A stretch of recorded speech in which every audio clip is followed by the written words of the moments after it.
Welcome to another Rec Sports at Home. My name is Andy Fry, and I'm blessed to serve you as Assistant Director of Personal Training. Today's topic is on general nutrition. We address questions and concerns in our personal training program from our clients with regard to nutrition. We guide them through principles we've learned through precision nutrition certifications. But since those guidelines are very specific to the individuals that we train, we wanted to give you some answers to a few general questions that we frequently are asked so that you can be better informed. We're fortunate to have a lot of really outstanding personal trainers on staff, but we're joined today by one who happens to also be a registered dietitian. Derek Beimel has extensive experience in athlete development, bodybuilding, powerlifting, and is also a board-certified sports dietitian as well. So Derek, hello, welcome to Rec Sports at Home. Hello, excited to be here, excited to share some knowledge and answer some burning questions that we hear often. Well, excellent. Those burning questions, sir. The first one, if I am just someone who is looking to make some changes in my life, what's the one thing I can do today to improve my fitness and health? The one thing you can do today. So I will give you an answer that might be a little unorthodox, but as you stick with me here, you're going to see the pattern and maybe change the way we think about nutrition, change the way that you feel about your own nutrition. So the one thing that you can do today for your health, your nutrition, is to make nutrition as important as your cell phone. Like I said, it's a little unorthodox, but stick with me here. I like it. So think about this. We carry our cell phones with us everywhere we go. We can't leave home without it.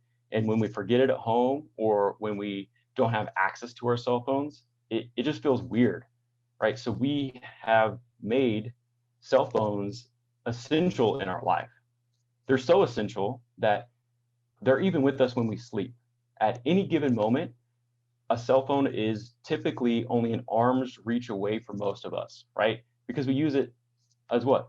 Our cell phones are also our alarm clocks.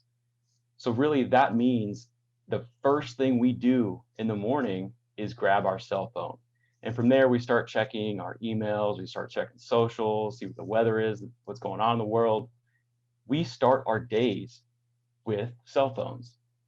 And we all have had that dreaded moment where our cell phones have a low battery. And what do?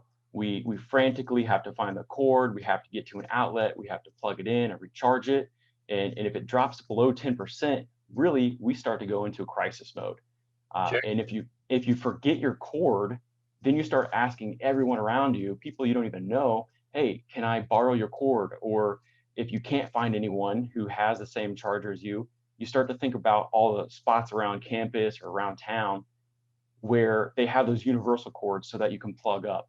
And then we start planning our whole day around it. How can I get there? How long is it going to take? Now I have to change all I'm doing. You finally get there. What happens? Probably someone's already using it, so you have to wait even longer, all because we have to get our cell phones recharged. We often recharge our cell phone batteries when they're low.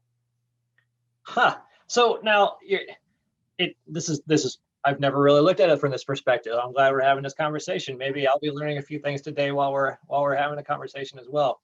So you're really talking about having this cell phone. It's nutrition is more so that you need to be structured and planned, just like you're structuring and planning your day around your cell phone. It starts with it. You're focusing on when you're going to recharge it. You're focusing on how long you can have with it. Now, the cell phone, though, it's a means to an end to a certain degree for a lot of people. But that means tends to be distraction. It tends to also be there's some reward there. There are some things that they like to watch. There are things they like to follow. There are things that they chase the likes a little bit. So with nutrition, how can you see them structure their day? And what things do you think that are really important to be putting into their day so that just like they're using their cell phone on a constant daily, constant minute by minute, hour by hour basis, that nutrition can be something that's that rewarding for them?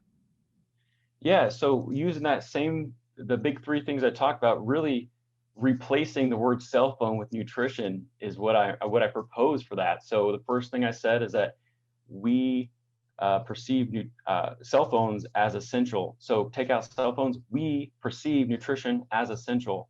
We carry cell phones with us every minute of every day. but really we're carrying nutrition with us every minute of every day as well. It's what fuels us, what it propels us to do things. It, provides us energy to think clearer, perform better, and in the gym, have a great workout, but also recover from that workout, and then promote future workouts as well. So we have to start thinking about it as nutrition as essential, more essential than our cell phones, because we carry it with us at all times too. The next one I said was we start the day with cell phones. Well, replace cell phones. Now we start our day with nutrition. We have, for whatever reason, developed a trend where we don't eat breakfast, or we eat a very quick, low nutrient density breakfast, and we miss out on refueling our body from our sleep cycle. We miss out on fueling our day, which really sets the tone.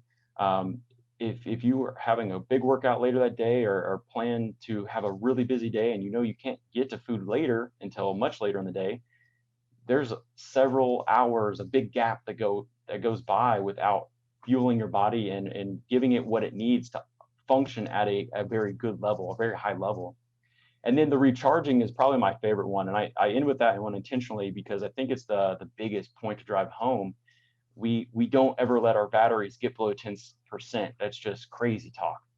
But many of us walk around with our own internal personal battery below 10%. We walk around half empty all the time anyway. We let our nutrition get to that point where we're depleted, where we have deficiencies. You might recognize this yourself as the feeling of brain fog, or just low energy, unable to really do what you feel like you should be able to do, but for some reason you just can't quite get there. Usually that means your battery's low. So replace the word "we recharge our cell phone batteries" with "we recharge our own batteries when we get low."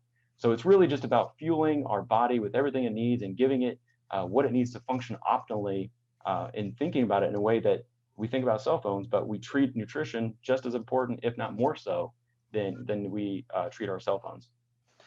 That recharging is really fascinating to really think about it from that perspective. You talk about how nobody ever lets their cell phone get below 10% because that's crazy town, right?